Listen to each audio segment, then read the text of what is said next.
Perkenalkan, nama saya Wahyudi Galus Saputra dari Fakultas Ekonomi dan Sosial, Program Studi S1 Ilmu Komunikasi dengan NIM 2192526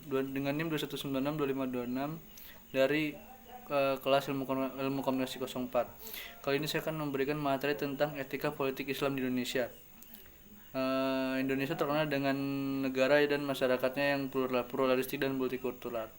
Apa itu pluralistik? Pluralistik merupakan paham yang menghargai perbedaan dalam suatu masyarakat dan memperbolehkan kelompok yang berbeda tetap dengan keunikannya.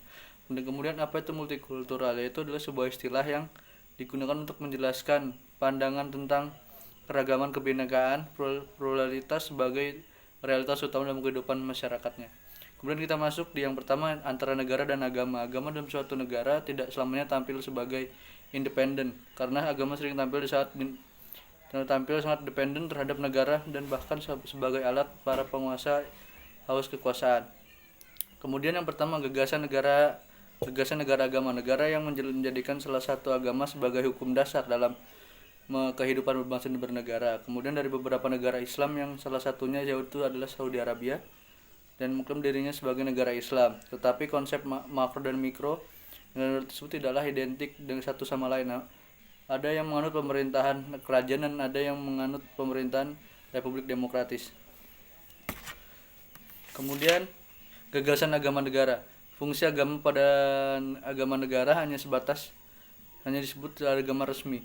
Negara ini lebih kepada kepentingan seremonial karena eksistensi hukum dan perundang-undangan yang berlaku di negara ini tidak sepenuhnya tercantum dalam kitab suci agama tersebut. Kemudian proses pembentukan dan perundang-undangan lebih banyak ditentukan melalui demokratis yang ada di dalam masyarakat. Kemudian yang ketiga, gagasan negara sekuler. Jika yang dimaksud negara sekuler adalah negara yang menghindari kerancuan antara negara dan agama, dan pemerintahan diberikan kepada pemerintah, khususnya pihak eksekutif, sementara agama diserahkan kepada pemimpin agama.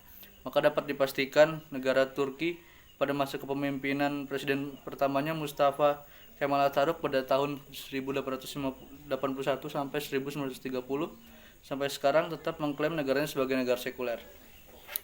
Kemudian apakah negara Indonesia adalah negara agama atau agama negara?